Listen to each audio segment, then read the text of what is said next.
नमस्कार, मी श्रुती मराठे. मला 2 मुलं आहेत.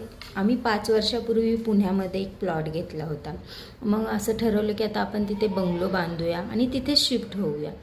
सगळं बांधकामही छान झालं, छान घराचं काम झालं, गृहप्रवेश झाला आणि आम्ही शिफ्टही झालो.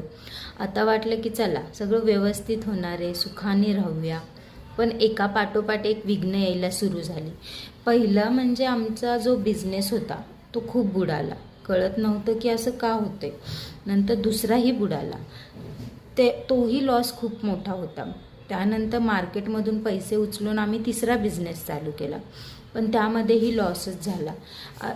अक्षरशः आम्हाला 1 कोटीचं कर्ज झालं होतं. सुचत नव्हतं की काय चाललं आहे आयुष्यात. म्हणजे खूप विघ्न यायला लागली. त्यावेळेस मला कळालं की मी जोशी गुरुजींना फोन केला आणि त्यांना सांगितले माझे जे काही प्रॉब्लेम्स